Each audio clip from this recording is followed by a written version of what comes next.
Y preparados para los fríos, para el invierno, bueno, pueden hacer que su casa esté más calentita con la línea de calefacción de Enjuta. Mira, te estoy hablando de estufas a supergas, radiadores, calientacamas y hasta aires acondicionados Smart.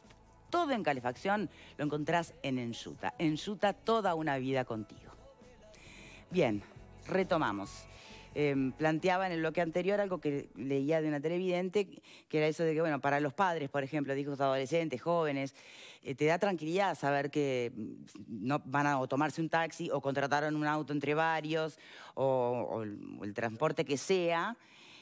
Por lo menos te acostás un poco más tranquila. Por supuesto que puedes tener la desgracia igual de que el transporte que te lleva con el conductor sin una gota de alcohol en sangre tenga un accidente, pero convengamos que es más excepcional a que si en realidad el que maneja es el que está alcoholizado, ¿no? ¿Es menor escuchar lo que dicen los padres de adolescentes en este sentido? Es súper importante. A ver, nadie tiene garantizado nada en la calle. Lo que haces es reducir los riesgos. Bueno, si tú, los jóvenes que tienen la costumbre de la famosa previa, que consumen alcohol, si encima de eso le agregás que manejan y estás aumentando los riesgos. Entonces, bueno, está bien, la previa se controlará o no, es un tema de padres y hijos, pero por lo menos le sacás la chance de que alguno maneja y tenga un accidente lamentable para él y para los otros que llevan el vehículo. Bien, Casas. Todo lo que ayude a prevenir accidentes de tránsito hay que apoyarlo. Lo que dije al principio, tolerancia cero ayuda, concientiza.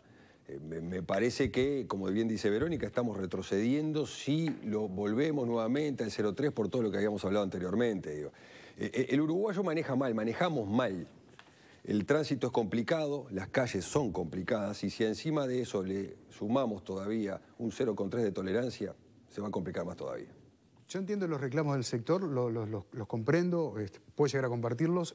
No se está prohibiendo el consumo de bebidas alcohólicas. Vuelvo al tema del relato porque me parece que es fundamental, porque si no, confunde. Se dice que si toma uno, no maneje, simplemente de eso se trata. Y no solamente por los más jóvenes, que está muy bien lo que decía esa madre salteña, sino por la gente, el público en general, que ha tomado esto como una costumbre también de designar un conductor que no tome alcohol o de lo contrario, rentar algún vehículo o alquilar un vehículo, tomarse un taxi u otra forma de traslado. En la Unión Europea son 10 los países que tienen el cero como control del alcohol en sangre al conducir. En Estados Unidos también. La casuística es importante, ocurre en países como Italia, Bulgaria, Suecia. Estamos hablando también de países de beta latina por un lado y de otros países que tienen un clima muy frío donde el consumo de alcohol es importante. Sin embargo, el control está dando resultados y se ha implementado desde hace años. Recordemos que este control de alcoholemia cero es relativamente nuevo en nuestro país, con lo cual todavía no se podrían sacar grandes conclusiones con respecto a la estadística. Y un amigo, y termino con esto, me manda un mensaje diciendo, bueno, pero también se debería controlar a los peatones, porque hay muchas personas que andan en la calle alcoholizadas y han tenido siniestros de tránsito producto del alcohol. No sé, lo tiro como un tema, a mí me parece como ya demasiado difícil de controlar. Bueno, pero de todas maneras creo que lo interesante es que se sume todos esos elementos, los psicofármacos, los peatones. ¿Por qué no debatirlo? Lo importante es no retroceder. Y respecto a subsidiar al sector que produce alcohol, creo que no estamos hablando solo de la posibilidad de desembolsar un dinero, sino de incentivar la producción nacional. Tenemos unos vinos espectaculares que son muy premiados en el mundo. Bueno, ¿cómo incentivar eso? ¿Cómo hacer que pueda bajar el costo para el consumo, para que todo el mundo pueda consumir buenos vinos? Y cómo, por ejemplo, ir a un restaurante y no encontrar tantos vinos extranjeros y encontrar alguna carta con más vinos uruguayos. Pasa por otro lado el asunto, ¿no? Bien, igual ese ya sería harina de otro costal como para debatirlo con los propios productores. Sí, estamos hablando de no dejarlos solos en esto. Bien. Bueno, vamos a cambiar de tema. Lo anunciábamos en el arranque. Ya de por sí el caso generó bastante indignación en la sociedad. Me estoy refiriendo al caso de los imputados por retribución o promesa de retribución a menores a cambio de actos sexuales o eróticos. Otrora le llamamos prostitución infantil, hoy es explotación de menores, explotación sexual. Hay varios imputados ya por este caso. En una primera instancia, van 11 imputados. Les recuerdo que imputados no es lo mismo que indagados. Cuando hablamos de imputados es que hay una acusación concreta, ¿no? Habrá que ver cuántos la justicia finalmente formaliza y después cómo se pronuncia para recién poder hablar de culpable o no culpable. Y todo el mundo sabe que este tipo de delito existió siempre, ¿no? Lo que generó bastante como indignación es el hecho de la cantidad de personas vinculadas a estas menores y sobre todo que se tratan de personas de poder, personas de alto poder adquisitivo, lo que hace la figura todavía bastante más dantesca, ¿no? Después también vamos a abordar el aspecto que se ha politizado el tema, pero vamos a lo importante primero, que es el abuso, la explotación sexual de las menores. Algo que llama poderosamente la atención, por lo menos a los que no estamos especializados con el mundo jurídico concretamente, es que de pronto se pide por parte de fiscales y defensores de los imputados que la investigación sea declarada reservada. ¿Por qué? Uno se pregunta, se entiende lo delicado del tema, por supuesto, pero estamos acostumbrados tantas veces a ver nombres y apellidos por delitos tan menores que nadie pide reserva alguna. Pero bueno, obviamente debe existir un criterio con el cual algunas investigaciones y por determinadas razones pueden ser catalogadas como en reserva. Para enterarnos sobre cuáles son esos criterios, en qué casos se pueden pedir, con qué se vinculan, en el mejor escenario, con el tipo de delito, con la investigación en curso, en el peor escenario, con el poder, ¿no? Nos está acompañando para esto el exfiscal Enrique Viana. ¿Cómo le va? ¿Qué tal? ¿Cómo está? Gracias por acompañarnos. Por favor. Entonces, ¿nos puede informar cómo funciona esto del carácter reservado de las investigaciones? Mire, este es un síntoma final, es como la fiebre detrás de la enfermedad, ¿no? A ver. ¿Cuántas veces ustedes me escucharon decir que estábamos, a partir del 1 de noviembre del 2017, ante un proceso penal corrupto? ¿Cuántas veces nos escucharon al doctor Salle y a quien habla decir que estamos y seguiremos estando sufriendo un golpe de Estado técnico en el cual se le arrebató... Con el nuevo CPP. Con el nuevo CPP. Recordemos a la gente que eso lo lleva usted a renunciar, de hecho. Claro, exactamente. Esto es aplicación de ese proceso penal corrupto, que yo le agrego que entre sus aspectos de corrupción es un proceso penal clasista, selectivo, diría alguno más, en tono más fino, y yo lo llamo racista. Por lo que usted acaba de decir, ¿por qué en algunos casos hay reservas, hay ocultamientos de información al público? Digamos por lo que yo acabo de preguntar, no de decir, porque yo pregunto, ¿no? No, es que no, bueno, pero al preguntar nada. usted hace una afirmación. Hay afirmaciones que se incluyen en las interrogaciones. En efecto, es un proceso al que no le interesa la verdad. Es un proceso que se nos anunció con bombos y platillos de que íbamos a un juicio oral y público. ¿Pero por qué está diciendo esto, Viana? Porque le estoy tratando de responder a lo que usted me preguntó. Nos dijeron que era un juicio oral y público. No es ni juicio, ni oral, ni público. Porque a veces no se llega ni al juicio, estamos de Al acuerdo. juicio se llega un 1%. Mire, hay fiscalías en Montevideo que jamás han ido a juicio, que han resuelto todo ¿cómo? Con los mecanismos del proceso por pactos, del proceso abreviado u otros mecanismos similares. Nunca han ido a juicio. Entonces, eso que ustedes muestran en la televisión son las audiencias de formalización, le llaman. ¿Por qué le llaman de formalización? Porque la investigación inicial, a escondidas, reservada, donde se define la cocina del asunto, se hace en la Fiscalía en un proceso administrativo oculto que nadie ve, en forma informal, porque no hay un expediente judicial. Entonces, cuando se lleva al juez, cuando se judicializa, esa debió ser la expresión, cuando se formaliza lo informal, lo único que se hace es una audiencia donde al individuo se le preguntan sus datos principales y se decide si se lo formaliza o no. 99,99, el colega me lo dirá, formalizado, a partir de lo que viene de la Fiscalía, sin ninguna posibilidad que la defensa pueda revertir esa solicitud. Ahora, eso no es el juicio oral y público que nos prometieron. Y como se termina luego con un pacto que a veces se lleva ya hecho desde la Fiscalía o se realiza después, juicio oral y público es un 1%. Entonces los periodistas, olvídense de poder entrar a un juicio oral y público. No van a poder entrar a juicios orales y públicos, salvo algunas hipótesis de homicidio que indefectiblemente deben llegar a juicio, no van a entrar a juicios orales y públicos. Bien. Es más, cuando han querido los periodistas entrar a una audiencia, los hacen con una cámara en una sala distinta. Con lo cual se pierde prácticamente el 95% de lo que se puede apreciar de un juicio oral y público. Entonces, no tenemos juicio oral y público. Bien, Viana. A partir de eso, Sí. para algunas de estas instancias que no son juicio oral y público, hay un mecanismo de racismo.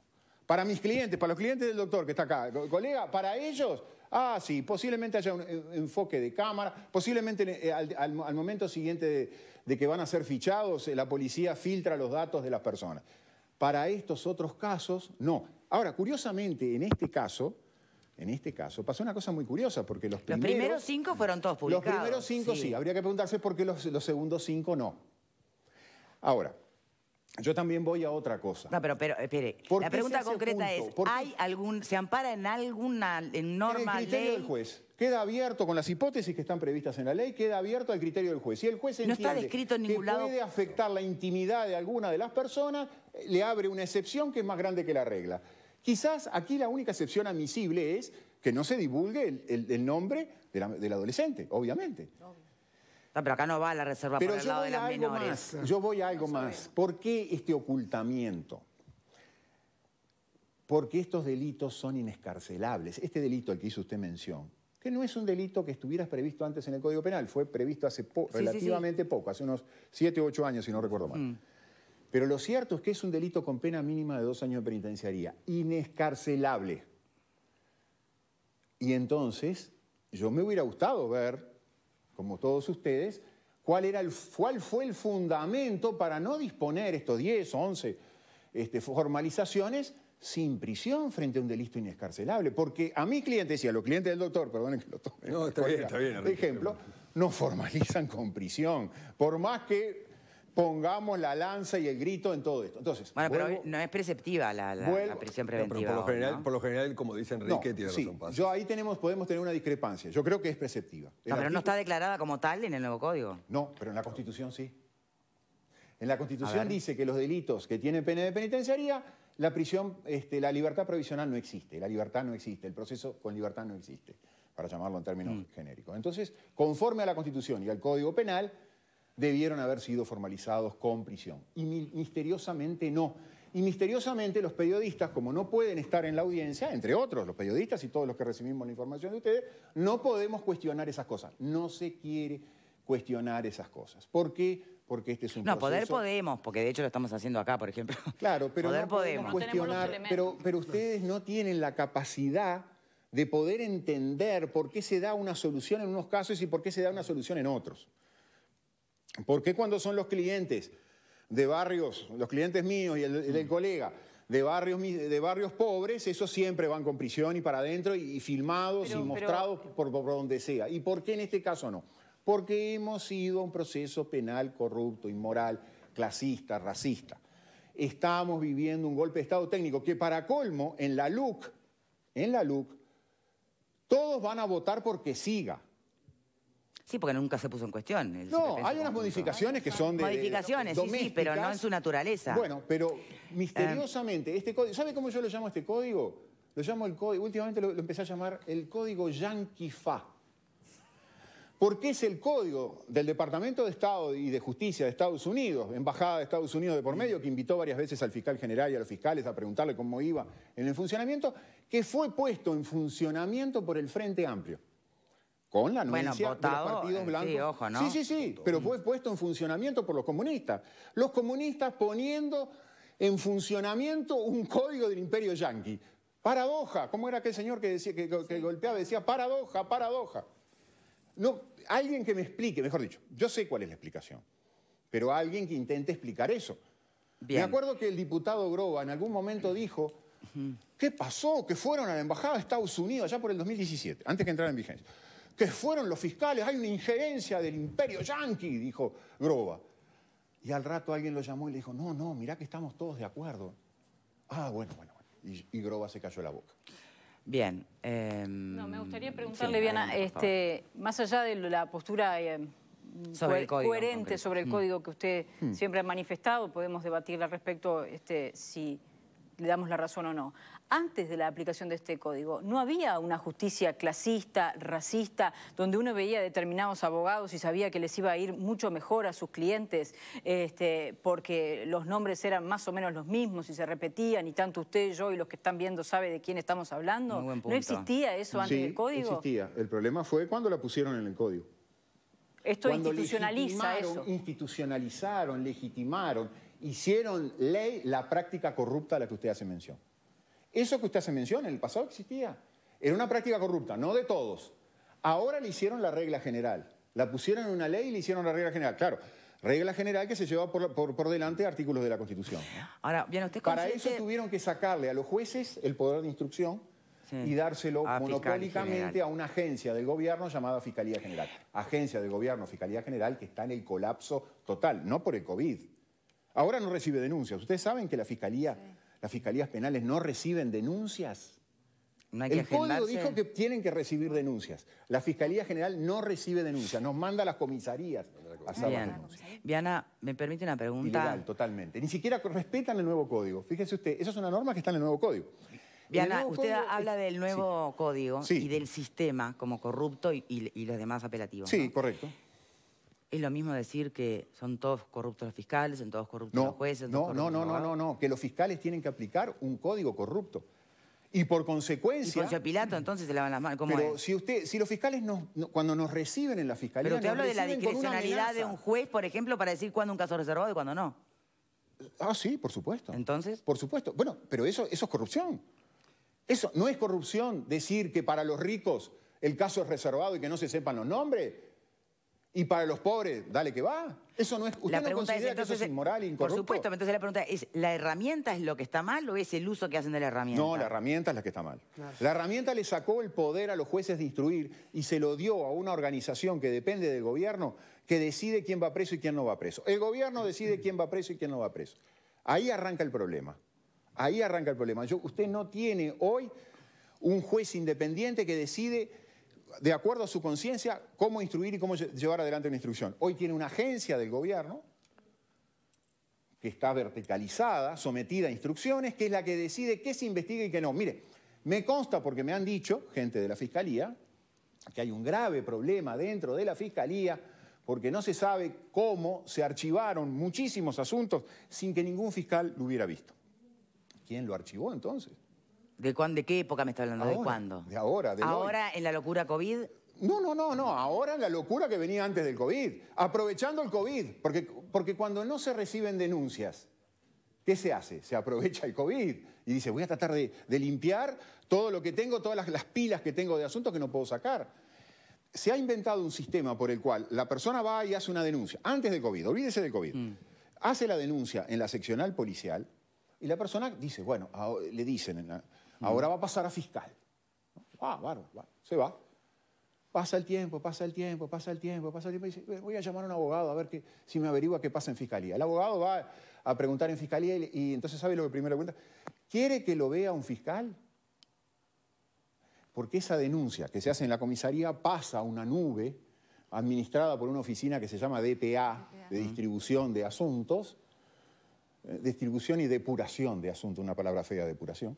Pero lo cierto es que eso queda en la nube. ¿Por qué queda en la nube y no se le asigna a un fiscal? Porque si la persona hizo la denuncia en la seccional es porque quiere que intervenga la justicia, mejor dicho, porque que intervenga la fiscalía para que luego, a la larga, intervenga la justicia. ¿Y por qué no se le pasó a un fiscal? Porque los fiscales tienen 600, 700, 1000, 1500 asuntos. Si le ponemos lo de las nubes, 2000, 3000, 4000. ¿Y qué evidencia eso? La ineptitud, la incapacidad del fiscal general para administrar el código que nos impuso Embajada de los Estados Unidos mediante. Bien, ¿preguntas? Doctor, en el caso que estamos tratando, un juicio oral y público, no acudir a la sentencia final, como usted menciona, que ciertamente es así por parte de la prensa. ¿Qué nos hubiese permitido ver en este caso? ¿Hubiésemos escuchado de boca del propio juez por qué la reserva en los nombres? ¿Hubiésemos escuchado por qué no se solicitaba la prisión para los imputados? Correcto, sí, lo hubieran escuchado, lo hubieran visto las expresiones de cada uno, hubieran visto los alegatos de las defensas, hubieran visto las contraafirmaciones de la Fiscalía, hubieran ponderado el acuerdo, porque parece que todos se pusieron de acuerdo en no divulgar, hubieran ponderado una cantidad de cosas. Eso vuelvo a insistir, porque a veces es muy difícil, y yo lo entiendo perfectamente. Eso no es juicio, eso es la audiencia de formalización. Pero lo cierto es que ustedes hubieran podido ponderar los argumentos de uno y de otro y al día siguiente en los diarios, en la televisión y en la radio, hacer un informe sobre el respecto. Es más, aprovecho esta oportunidad para invitar a este canal, a este programa web, pero esencialmente a este canal y a los informativos de este canal. Deben tener periodistas que deben tener la insistencia de ingresar a las audiencias, sea una audiencia de rapiña, sea una audiencia de violación, sea una audiencia de homicidio, o sea este tipo de asuntos que trascienden. No importa, ingrese a las audiencias. El código no prevé que en ese caso puede no permitirse el ingreso a la prensa cuando hablamos de delitos sexuales y demás por la vulnerabilidad de las víctimas. No lo prevé expresamente. Prevé sí la protección de las víctimas. Prevé, sí, la protección de las víctias, pero no de los supuestos victimarios. Ahora, ¿qué rol juega? Acá la víctima en esta audiencia no iba a estar. ¿Qué rol juega? Podría estar representada por un abogado, pero ¿qué rol juega el tema de la presunción de inocencia? Sobre todo en el tema ético del manejo de nombres y apellidos por parte, por ejemplo, de los medios de comunicación. El tema...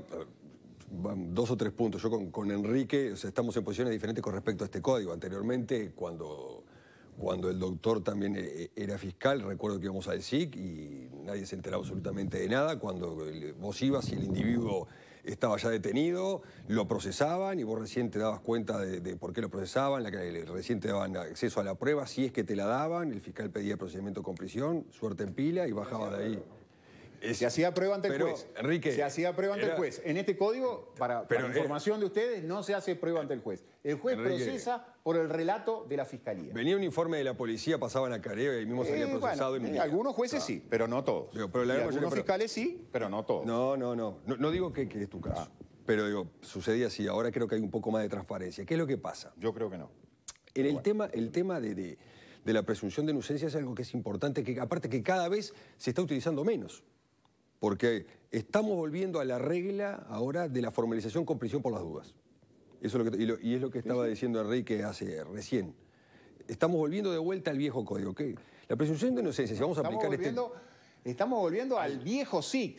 Viejo SIC. Claro, no al código del 80. No. Estamos volviendo al viejo SIC. Código del 80 se respetaba los elementos suficientes de convicción. Está bien. Había que hacer un mínimo de prueba ante el juez que hoy no se hace. Y se manda preso, perdónenme la expresión, se manda preso a mis clientes, a los clientes del doctor. O sea, lo de la justicia para pobres y justicia para ricos. A nuestros indiecitos los mandan presos siempre. Ahora, cuando aparece un cacique, o cuando aparece algún brujo de la tribu, Sí, porque hay casos que son extraños. A mí me ha tocado de repente casos de homicidios y demás, que no hay restricción alguna. Digo, que está la prensa, están familiares de la víctima en la audiencia, se filtra la información o no se filtra, entran las cámaras. Entonces, después, ¿qué se concluye Fiscalía de esto? publica el acta de formalización. ¿Hay muchas conclusiones posibles entonces? Si la persona vive en Pocitos o en Carrasco, tiene un domicilio y tiene energía eléctrica, posiblemente a esa persona, además de otras circunstancias, vaya a ser formalizado en un delito inescarcelable sin prisión. Ahora, si le pasa como a algún cliente mío, que estaba por un delito grave, sí, pero tenía todas las condiciones para poder estar vigilado y controlado, y la cantidad, como no tenía conexión eléctrica y no se podía poner la pulsera, no, vos sos de Beloni para allá. Bueno, de Beloni para allá, lamentablemente te prorrogo la prisión y esperás el proceso preso. Ahora, los de Pocitos y Carrasco esperan el proceso en libertad. Yo le llamo a eso inmoralidad. Que me perdone.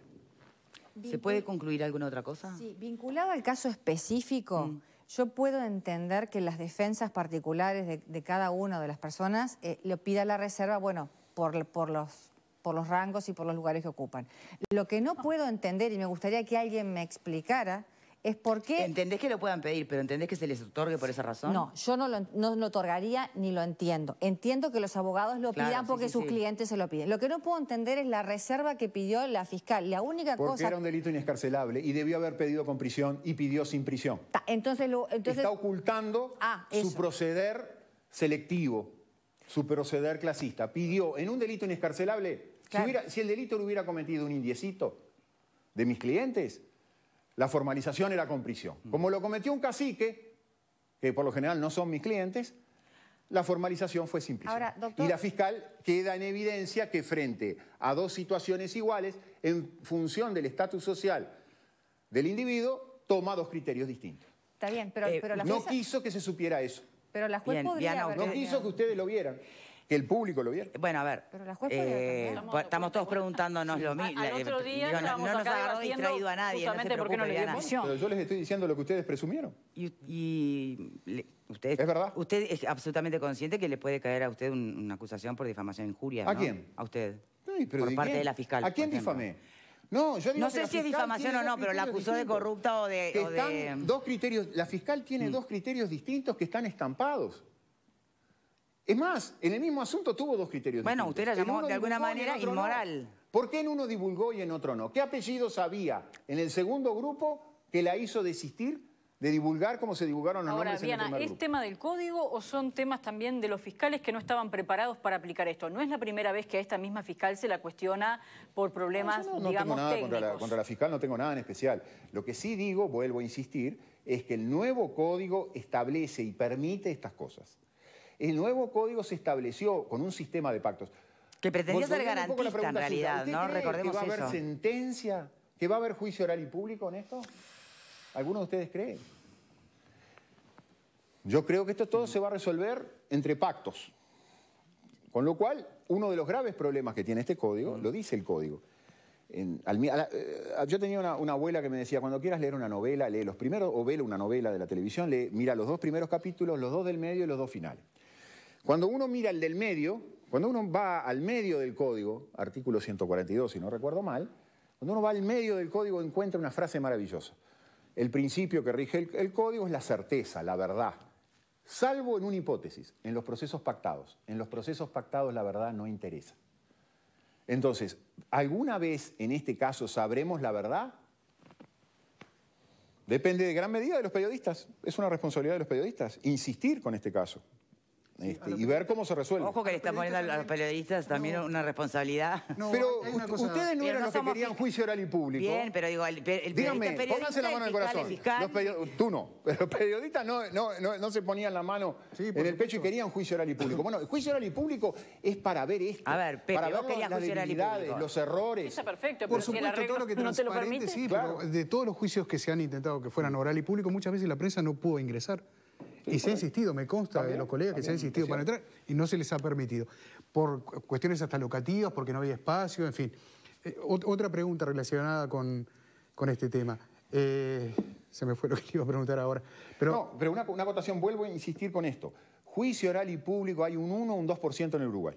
Bien. Hay fiscalías que no han ido nunca a juicio. Volviendo, No, volviendo al... perdóname, Victoria. ¿te acordaste? Sí, Dale, bien. porque está bien lo que dice el doctor, pero a los periodistas se nos ha criticado últimamente porque se señalaba que en las redes sociales, por ejemplo, no sé, el gatito de la teja, con una persona de forma anónima colocaba todos los nombres. ¿Por qué los periodistas no lo hacíamos?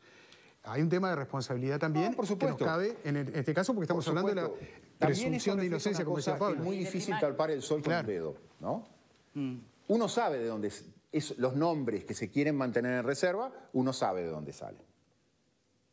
Claro, pero ¿está escrito en algún lado qué sanción te cabe? Y si te cabe alguna sanción de publicar el nombre de un imputado en el Si delito que el sea. funcionario está A un medio de sometido a comunicación, reserva, sí. sí, puede haberlo. Si está, ahora que está con el pedido de declaración en reserva, claro. Puede serlo, puede haber algún funcionario que no Bien. debiera haber dado el nombre. A ver, Yo tengo mis serias dudas si, es decir, más allá, porque no lo sabemos, cuál fue la causal Bueno, permítame que se invocó. preguntar, ¿es posible, cabe la posibilidad, para no quedarnos con que, porque si no se vamos, Diana, si nosotros nos quedamos con la sensación de justicia, tan lejos de justicia no como usted plantea de alguna manera aquí. La vivimos todos los días, ¿eh? Es muy... La sufrimos todos los días. Es muy apocalíptico, ¿no? Es muy como frustrante, además, para todas las personas que tienen en este momento procesos en curso, para los dos lados, ¿no? Sí. Y no hay que engañar a la gente tampoco. ¿Cabe la posibilidad de que lo que se haya tomado como criterio sea que, obviamente acá las primeras víctimas son las menores, ¿no? A quienes contra retribución o promesa de retribución se les pagaba por sus servicios sexuales. Ni que hablar que esas son las primeras víctimas. Pero es un caso que desparrama más víctimas, ¿no? Porque es un delito muy particular, con mucha connotación que indigna, y que a la vez uno piensa también en las familias de las menores y las familias de los imputados, ¿no? ¿Puede ser que eso haya pesado en algún punto? O también sería el mismo criterio, entonces decía, bueno, pero el asesino en serie también tenía hijos y a nadie le importó y se puso los nombres. ¿Vale lo mismo? Debe valer lo mismo para todos, ¿no? Ese es el principio de igualdad ante la ley. Pero en segundo lugar yo le digo lo siguiente, si en efecto, póngale que la razón por la cual se mantiene la reserva, que no se mantuvo al principio y se mantuvo después, era porque la investigación continuaba. Sí. Porque había otras víctimas. ¿Y qué pasó con la chica fallecida? Que tal vez se reabre el caso. ¿No será eso también lo que pasa ya como puede haber homicidio mediante? Pero justamente esa razón podía justificar una reserva. ¿Y tal vez sea esa? No lo sé. Pero ¿sabe qué? Esa razón que usted invoca determinaba, además de la inescarcelabilidad, que las formalizaciones tenían que ser con prisión. Claro, algo está mal. Y no pasó eso. Y estamos en una contradicción. Reserva y libertad. Pero además acá se da la sensación que se está atendiendo a un pedido de los abogados defensores, de los acusados, que claramente llevaron una estrategia bastante distinta que los primeros, que salvo uno, no han manifestado ni siquiera que van a apelar la formalización. Verónica, entonces me parece es comprensible que vos como defensor pidas la máxima... Yo no estoy cuestionando el rol del abogado defensor, estoy viendo qué es lo que pone en la balanza la Fiscalía, porque realmente puede hacer que esté protegiendo a las víctimas o protegiendo el avance de la investigación cuando los mandó a todos para su casa. Ahora, creo que es sentido común, no hay que ser experto en derecho para darse cuenta de eso. La juez podría haber influido en ese caso y haber dicho, esto así no corre. Sí, pero no podía haber dispuesto la prisión si la Fiscalía no se la pidió. No la prisión, pero sí la reserva. Nunca una medida superior a la que pide fiscal. No, nunca. No, pero podía haber establecido, podía haber dicho, no, frente al pedido de reserva, yo no hago lugar el pedido de reserva. Es cierto. También una cuestión que para mí me parece muy interesante. La Fiscalía, porque se puso muy de moda con el nuevo código, el fiscal general era una palabra que le encantaba, decir los roles, los nuevos roles. Sí. Yo creo que la Fiscalía cumple un rol distinto al del defensor de la víctima. Y creo que la Fiscalía no puede tener ese doble rol. Porque allí, como bien dijo usted, quizás debería haber existido una defensoría, no sé si hubo un defensor particular, pero una defensoría de la víctima que dijera, ¿sabe, señor fiscal? No estoy de acuerdo con lo que usted dice. Claro. Quiero prisión y no quiero reserva. Pero no, eso no existió. Como el fiscal tiene el doble rol de ejercer la acción pública y a su vez aparecer de protector particular de las víctimas. Pero ¿no se nos había dicho que con este nuevo código las víctimas tenían un rol más protagónico, que podían ser representadas? Pero bajo el brazo del fiscal, bajo el brazo del fiscal. Entonces el fiscal condiciona la actuación de la víctima. Yo quiero una defensoría pública de las víctimas o una defensoría contratada de las víctimas. Prefiero, contratada por el Estado me refiero, ¿no? Prefiero eso. Si le vamos a dar un rol a la víctima, eso. Y además, si le vamos a dar un rol a la víctima, démosle la querella, ¿no? Démosle la posibilidad de la acción privada. Si el fiscal no quiere ir para adelante, que la víctima sí vaya para adelante. Aparte, hay que tener en cuenta una cosa, ¿no? que es muy importante también. Enrique lo sabe muy bien, cuando comienza la investigación fiscal, antes de la formalización, las actuaciones son reservadas. Correcto. La investigación fiscal puede durar un año y puede solicitarse una prórroga de un año más y son reservadas para los imputados, los abogados de defensores y las víctimas. O sea que la Fiscalía tiene un plazo más que prudencial para realizar toda la investigación que desee realizar y recabar las pruebas que entienda convenientes para luego ir a una formalización y solicitar la formalización y que se la den, habiendo recabado pruebas suficientes para ello, y después no tiene por qué ser privado. Tiene la posibilidad de pedirlo por 40 días, reservada la medida de repente mientras hace la investigación para la defensa y demás, pero tiene un tiempo más que suficiente para recabar pruebas y luego solicitar la formalización. Entonces, una vez que llega a eso, si tiene la convicción suficiente de que tiene que solicitar la formalización porque va a ir a un juicio posteriormente, no puede ser reservado, porque todo lo que tuvo que haber hecho lo hizo antes. ¿Qué significa, Pablo? ¿Que no se hizo eso entonces? No digo eso. Digo que la ley da tiempo más que suficiente a la Fiscalía para hacer una investigación de carácter reservado por un año y puede pedir prórroga de un año más. Entonces no es necesario solicitar la reserva de las actuaciones posteriormente porque haya prueba para diligenciar o lo que fuere, porque tuvo tiempo más que suficiente. Si se apuró a formalizar, eso es una cosa. Ahora, si no se apuró a formalizar y formalizó, no puede ser reservado. Hay varias cosas que se mezclan en este tema porque obviamente despierta muchísimas sensibilidades y nos estamos acercando después a cómo se ha increíblemente también politizado. pero hay gente que mezcla mucho algunos términos y es entendible porque además todo lo que tiene que ver con cómo le llamamos a una cosa y a la otra, lo que tiene que ver con la actividad sexual, la legal y la ilegal, ha cambiado en los últimos años. No estamos hablando de violadores, no estamos hablando de abusadores sexuales, estamos hablando de explotadores. Claro, puede quedar en eso qué significa. Bueno, exactamente no es que hagan de proxenetas de las chicas, es que son los mal llamados clientes, es decir, que les pagan o les prometen pagar dinero o en algo a cambio de sexo. ¿No? Para separarlos tanto, sí, claro. Porque se mete todo en la misma bolsa, ¿no? Alguien por acá dice, pobre la conductora, no sabe cómo hacer para callar al invitado. Perdón si lo estuve tratando de callar, pero dice, no se puede contemplar a esta fiscal, no seas mala, se trata de explotación sexual de menor. ¿Y quién es? A veces la comprensión lectora de la gente o la comprensión de escucha es complicada, ¿no? Hay una cuestión de mi parte, tratar de acallar a la fiscal, estamos cuestionando las decisiones tomadas, a ver si entendemos. Hay una cuestión que me interesa, que un poco se planteó recién con la pregunta y con la respuesta tuya. Sucede, y lamentablemente está sucediendo muy a menudo, que como los fiscales no tienen que hacer la semiplena prueba, los elementos de suficiente convicción ante juez, como lo exige la Constitución, los fiscales llevan los casos con muy poca prueba, que prueba que en realidad la van a realizar dentro de 6, 7 meses, un año o más de un año. Pero ya pueden estar formalizados. Sí, están formalizados, pero la prueba se hace un año después. ¿Y eso cuán garantista es para un imputado? Eso no es garantista para nadie, porque ni siquiera para el fiscal, me atrevo a decir, porque el fiscal sabe, hoy tengo estos 3 testimonios, pero dentro de un año, de repente no los tengo, por X cuestiones. Porque los individuos se despreocuparon, porque no los encuentro, porque tienen miedo, porque se murieron o por lo que fuera. Pero acá hay WhatsApp registrados muy contundentes. Claro. Hay archivos de audio, ¿no? O sea, que no... A ver, la semiplena prueba está ahí.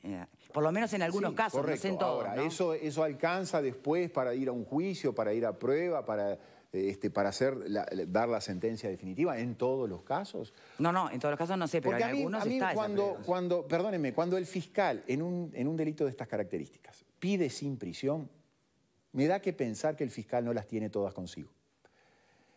No se olviden ustedes... Pero, ¿es inmoral o no las tiene todas consigo? Las dos cosas. No, porque si no las tiene todas consigo no es inmoralidad, es porque no cree realmente... el procesamiento de alguien, cuando uno no tiene las pruebas. Sí. Un fiscal que pide el procesamiento de alguien cuando uno no tiene las pruebas, ¿qué es?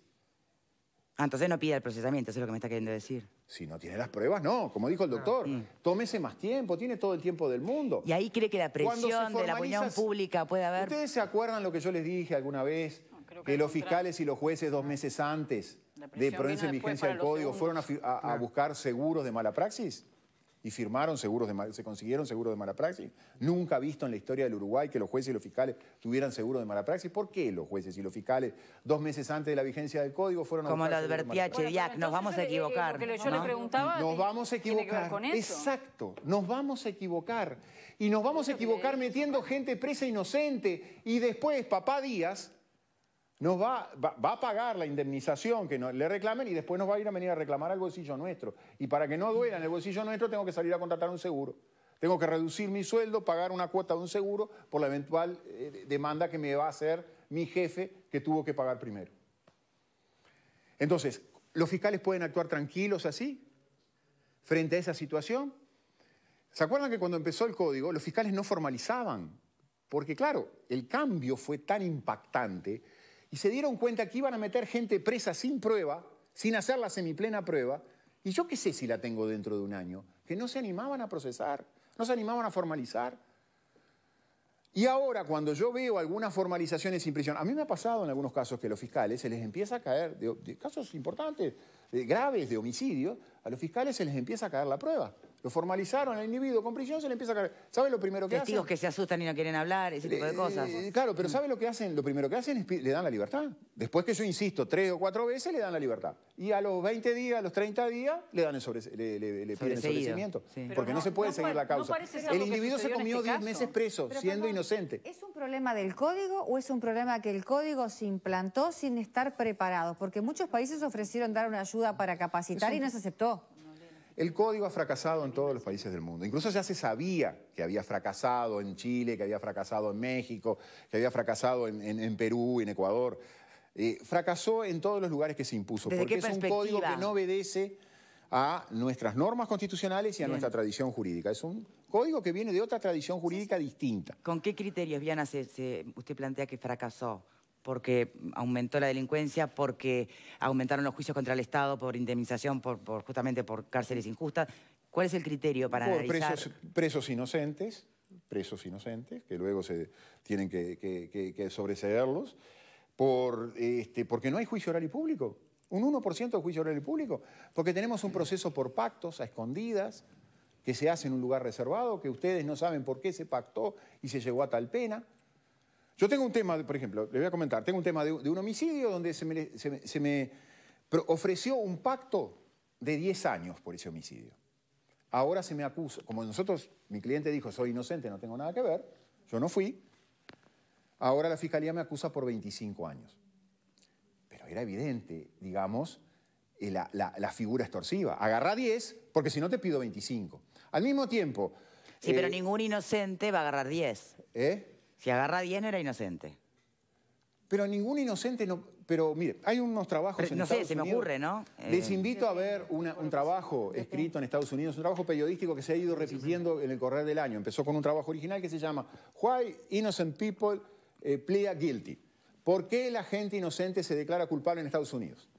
La mayor parte de la gente afrodescendiente o latinos, ¿no? Se declaran inocentes porque las opciones son esas. No, se declara culpable, querrá decir. Mejor dicho, se declaran culpables porque las opciones son esas. Pero a lo que voy es lo siguiente. Yo ahora, frente a los 25 que le están pidiendo, le voy a plantear a mi cliente, mirá, no importa si fuiste o no fuiste, pero capaz que tenés que agarrar 10. Porque no es lo mismo en la vida de una persona 10 que 25. 10 es un disparate, sí, en la vida de una persona. Pero imagínense 25. Al mismo tiempo hay otro homicidio que está vinculado a este homicidio y se pactó en 6. Y como es de las personas que lo están acusando a mi cliente dice, ¿cómo a mí 10 y al otro 6? Claro, no tiene nada que ver los hechos, ni las características, ni las circunstancias de los hechos, pero para explicarle al cliente, la verdad que me quedo con poco argumento. Bien. A él le están pidiendo 25, no le están pidiendo 6 ni 10, 25.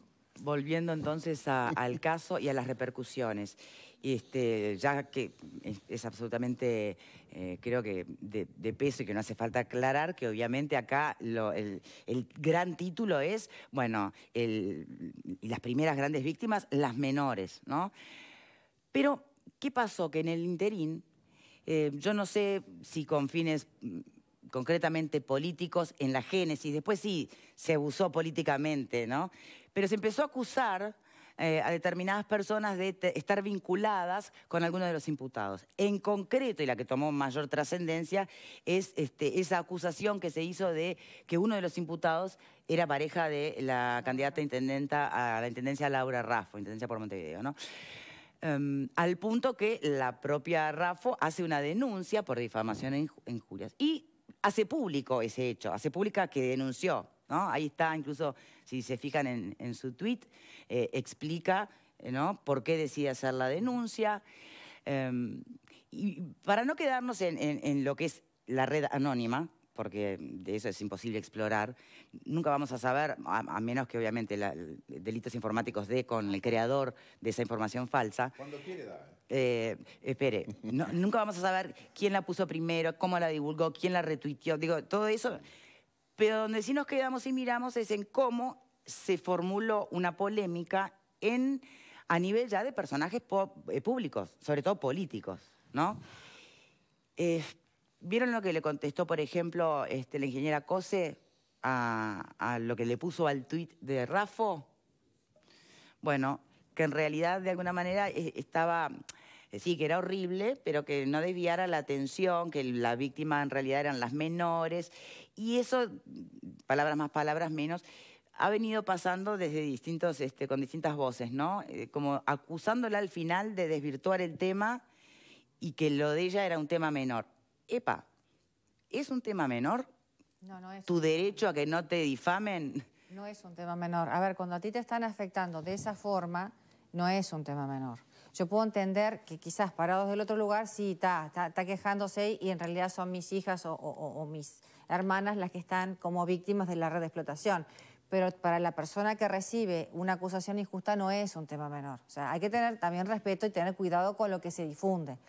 Me da la sensación que acá son cosas distintas que están confluyendo. A ver, ¿se está haciendo política para vos con esto? Se está haciendo política. ¿Concretamente con lo de Laura Raffo? Concretamente con todo, porque se está usando el tema de que las personas vinculadas a la red de explotación son de cierto nivel social, entonces automáticamente, como a Laura Raffo siempre se le dice que es de cierto nivel, bueno, entonces de alguna forma, y los apellidos son importantes, ya que estamos, te metemos en la bolsa y te difamamos un poco para cobrarnos lo que pasó la otra vez con el tema de que ella quería debatir con los otros candidatos y le dijeron que no, y todo aquel ida y venida que tuvo con Martínez. Bueno, no sé qué le habrá pasado por la mente a la persona que hace esta denuncia, en estos momentos noticia falsa, ¿no? De quédate en casa hay mucha noticia falsa. En estos momentos de quédate en casa hay muchísima. Bueno, ¿y qué hay que hacer? ¿Dejarla pasar priorizando la envergadura del delito que estamos hablando? No. Porque también están afectados los hijos de Laura Raffo, esta imputación no podés falsa. dejar pasar las cosas. Las denuncias hay que hacerlas. Por supuesto que comparto todo el derecho que tiene Laura Raffo a denunciar. Me parece además que ella, que tiene la asistencia de abogados, los medios, es un ejemplo de poder hacer. Me gustaría que todas las personas que se sienten agraviadas, porque hoy en día en las redes sociales eso es bastante frecuente, a todos de una u otra manera nos ha tocado. Me consta que hay incluso comunicadoras que también han sido cuestionadas por este mismo caso. Tal vez no todos tienen los mismos recursos, así que me parece muy bien que Laura Raffo lo haga. Ahora, me parece que tenemos que ir al fondo de la cuestión. ¿De qué se la acusa? Estamos hablando... a su pareja. Bueno, pero vamos a suponer que estas personas deben tener parejas, deben tener hijos. Digo, me parece que tenemos que ser muy cuidadosos respecto a cómo acusamos a las personas que se vinculan con con estos hoy imputados formalizados, porque es un delito haber sido pareja o ser pareja. Todos sabemos lo que hacen nuestras parejas con sus redes, con sus contactos, con su vida. ¿Somos las mujeres culpables también de estas acciones? ¿O son también estas mujeres y estos hijos y estos familiares víctimas de estas personas? Porque ojo con eso, ¿no? Digo, bueno, por eso yo planteaba, porque hay mujeres, están las víctimas principales reales, y están las otras víctimas también, por eso, ¿no? hay mujeres reales de estas personas, hay hijos reales, ojo con el tema de la acusación. Por supuesto que, ya aclaré, comparto que Raffo tiene todo el derecho de hacer la denuncia y celebro que lo haga, porque no tenemos por qué estar sometidos al escarnio público por estas cuestiones. Exacto. Pero no perdamos de vista que realmente hay esposas reales de estas personas que no son culpables seguramente de nada, claro, en la gran mayoría de los casos. Nunca se habló de que fulanito era el marido de sultanita. Pero es marido de alguien, ¿no? Está bien, entonces, pero en este caso específico se dijo la pareja de Laura Raffo. Y en los otros imputados o formalizados, correcto, nunca se dijo, es Marta, el marido de pero fulano. es lástima que se tenga esta tendencia de que, si decís A es porque estás descartando o sos indiferente a B. Claro. Caramba. Es un tema. Caramba. Tenemos que despedir a nuestro invitado. Me gustaría una reflexión final, Una Diana. reflexión con respecto a esto último. Sí. Yo creo que está perfecto que frente a una difamación se denuncie.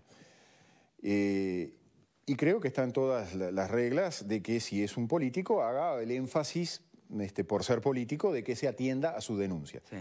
Tengo que decirles que hay muchas denuncias de difamación e injurias de similares circunstancias y circunstancias mucho peores. Tengo un cliente al cual desde una página X se le pone como casa de citas su teléfono y una serie de otras cosas que hace como 5 meses que estoy esperando que la Fiscalía decida instruir. Me dolería que se atendiera al caso justo, legítimo de la denuncia de Laura Raffo antes que se atendiera a mi cliente. Porque mi cliente denunció hace 5 meses y no se ha hecho nada. Entonces, volvemos un poco depende de quién viene, de dónde viene la denuncia para que se le preste atención o no se le preste atención. Perfecto lo que hizo la señora Laura Raffo, perfecto hacer todo el ruido posible para que su nombre quede limpio. Me parece perfecto, pero el de los ciudadanos comunes tiene que ser atendido de la misma manera. Y si hay un orden, que sea el orden del tiempo de presentación de la denuncia. No porque Laura Raffo vaya a ser candidata a presidente, se atienda ante su caso el de Juan Pérez o el de la señora Graciela X, ¿no? Que se atiendan todos los casos y que se atiendan por un orden y rápidamente, que no sigamos en este caos en el que estamos olvídese del COVID. El COVID es un lindo telón que vino perfecto para esconder las incapacidades de la Fiscalía General y no hablamos hoy de las incapacidades de la Suprema Corte de Justicia, que nos ha colocado en una situación hoy espantosa, donde no hay feria, pero sí hay feria. Viana, exfiscal, muchísimas gracias por habernos acompañado hoy. Siempre es muy ilustrativo escucharlo. Gracias. Gracias a ustedes. Pausa y ya venimos con otros temas. Para que no tengas que elegir.